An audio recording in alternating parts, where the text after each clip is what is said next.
We think we know Africa. Savannas, wild animals, a single story. But Africa is not a country. It's a continent of thousands of cultures, languages, and ways of life. The single story flattens our understanding and robs people of their dignity.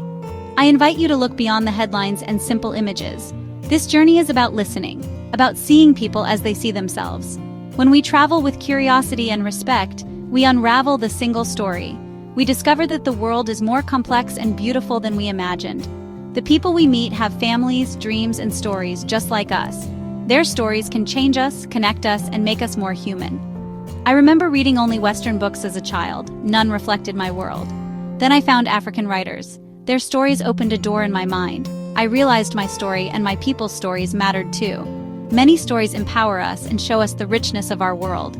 Let's leave behind simple ideas and step into a world of color, music, and tradition. We'll visit places where ancient customs are alive, meet people who carry ancestral wisdom, and taste foods that tell history. This isn't a journey to consume culture, but to connect, learn, and celebrate. It's an invitation to see the world and ourselves in a new way. Let's go find the many stories waiting to be heard. Let's begin. The journey starts now. Are you ready? Our first stop is Mali, home of the Dogon people. Their villages cling to the Bandiagara cliffs, houses reaching for the sky. Here, I met Umar, an elder whose stories spanned generations. Through his grandson, he shared Dogon cosmology, Amma, the creator, the Nomos spirits, and a star known to them long before Western science. Witnessing the Dhamma ceremony, I saw dancers in towering masks leaping to drumbeats, guiding souls to the spirit world. This was no tourist show, it was a sacred ritual, a living conversation with ancestors. The dust, the drums, the energy, it was a prayer in motion. The masks weren't just objects, they were alive with meaning. The Dogon showed me that culture isn't kept in museums, it's lived every day. Their stories, dances, and rituals connect them to the stars and to each other. Here, tradition is a way of making sense of life and death. The Dogon's wisdom reminds us knowledge comes in many forms. Their story is one of connection, earth, sky, and spirit. In Mali, I learned to see the world through different eyes. The dance continues, echoing across time, and we are invited to listen. Next, we travel to Namibia's Kunene region, home of the Himba people. Their world is painted red. Women cover their skin in braids with otjies, a mix of butterfat and ochre. Otjizi protects from the sun, but it's also a symbol of beauty and life. I met Kova, who showed me how each braid tells a woman's story, her age, her family, her place in the community. Hairstyles here are a living language, a record of identity woven into hair. The Himba live in a harsh land, but their resilience is remarkable. Time is measured by seasons and the needs of cattle, not by clocks. Community is everything. Children are raised by all, and life is shared. Their beauty isn't from magazines, it's from deep connection to land and tradition. The Himba taught me that true elegance is survival, identity, and grace. Their story is written in red earth and braided time. In their world, every gesture, every tradition is a testament to endurance. Leaving Kova's village, I carried the scent of ochre and the lesson of belonging. The Himba remind us, beauty is rooted in who we are and where we come from. Their story endures, vibrant and strong, and it's one worth hearing. We journey east to the Swahili coast, where cultures blend along the Indian Ocean. For centuries, Arab, Persian, Indian, and African traders met here, exchanging goods and ideas. This history is woven into Swahili life, seen in Zanzibar's carved doors and heard in Kiswahili, a language of many roots. In Lamu, Kenya, the air is thick with spices and the pace is gentle. I met Ali, a dhow builder crafting boats as his ancestors did. The sea is their highway, connecting distant lands and cultures. Swahili food tells the same story. Pilau rice spiced from Asia, coconut fish curry from the coast. Sharing a meal here is sharing history and heart. Hospitality is generous. To feed a guest is to welcome them into your story. Swahili culture reminds us, no culture is an island. We are all shaped by exchange of goods, ideas, and beliefs. The Swahili built something new from this blend, ancient and modern, African and global. Their story challenges the idea of pure cultures. Our identities are tapestries woven from many threads. On the Swahili coast, every flavor, every song is a celebration of connection. Here, the world comes together, and we are all invited to the table. Deep in the Kalahari Desert live the San people, one of humanity's oldest cultures. They are hunter-gatherers, masters of the land, living in harmony with nature. Around a fire, under a sky ablaze with stars, I listened to their stories, told in cliques and ancient rhythms. Their tales speak of creation, trickster gods, and the wisdom of animals. Music and dance are not entertainment here. They are healing, connection, survival. The trance dance is a ritual of community and spirit, drawing out sickness and restoring balance. The Sands music is a language of the heart, a bridge to the spirit world. Their way of life is threatened, but their culture endures, resilient and wise. They teach us to live lightly on the earth and value community above all. Their stories carry the wisdom of millennia.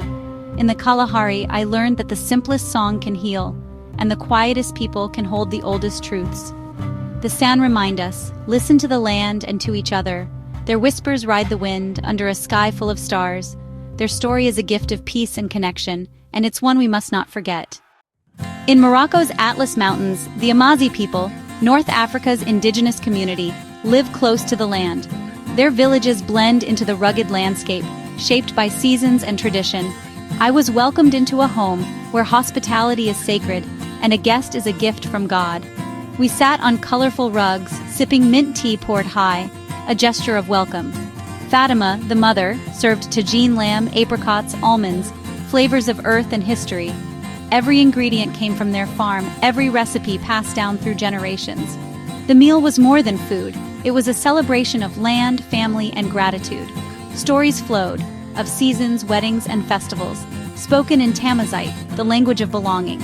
Even without understanding every word, I felt the warmth of community. The Amazi show that hospitality crosses all barriers. A shared meal creates lasting connection.